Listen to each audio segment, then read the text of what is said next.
Kolkata night রাইডার্সের দল থেকে একটা ম্যাচও ভালো খেলতে পারলো না, কিন্তু মেজর ক্রিকেট লিগ টুর্নামেন্টের সিজনের প্রথম ম্যাচই সেঞ্চুরি করে ফেললো টিম সাইফার্ট বন্ধুরা। 66 বলে 104 রানের ইনিংস খেললো, 6টা লম্বা লম্বা ছক্কা মেরেছে, 8টা চার মেরেছে এবং অসাধারণভাবে সেঞ্চুরি আজকে করলো টিম সাইফার্ট। কিন্তু কলকাতা নাইট রাইডার্সের দল থেকে কয়েকটা ম্যাচ খেলার সুযোগ পেয়েছিল, সেখানে কিন্তু টিম সাইফার্ট পুরোপুরিভাবে ফ্লপ রয়েছিল, একটা ম্যাচও ভালো খেলতে পারেনি, বড় রান করতে পারেনি বন্ধুরা। তো এখানেই বোঝা যাচ্ছে আইপিএলে অতটাও সহজ হয় না পারফরমেন্স দেওয়া, কেননা আইপিএলে অনেকটা চাপ থাকে। যখন ম্যাচ চলে ক্রিকেট স্টেডিয়ামে অনেকগুলো দর্শক থাকে, সেই দর্শকদের মাঝে পারফরমেন্স দেওয়া অতটাও সহজ হয় না।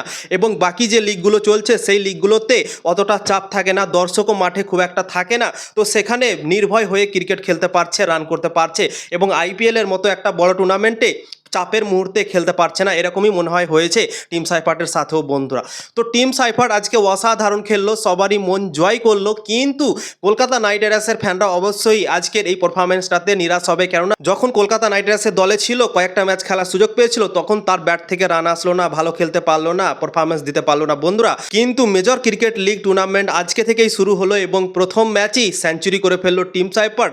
এটাতে ভাই কলকাতা নাইট রাইডার্সের ফ্যানরা অবশ্যই আমার মনে হয় নিরাশ হয়েছে, আমিও অনেকটা নিরাশ হয়েছি, কেননা আমি কলকাতাকে অবশ্যই সাপোর্ট করি সব দিনই এবং আমি চাইছিলাম কি টিম সাইফার্ট যেন ভালো খেলুক আইপিএল 2026 সালে।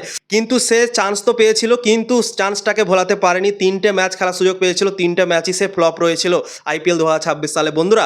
কিন্তু মেজর ক্রিকেট লিগ আজকে থেকে চালু হলো এবং প্রথম ম্যাচই সেঞ্চুরি করে ফেললো টিম সাইফার্ট বন্ধুরা। তো অবশ্যই মনটা খারাপ হবে, আমাদের দল থেকে খেলতে পারলো না এবং অন্য দলে গিয়ে ঠিকই আবার ফের পারফরমেন্স দিয়ে দিল প্রথম ম্যাচই।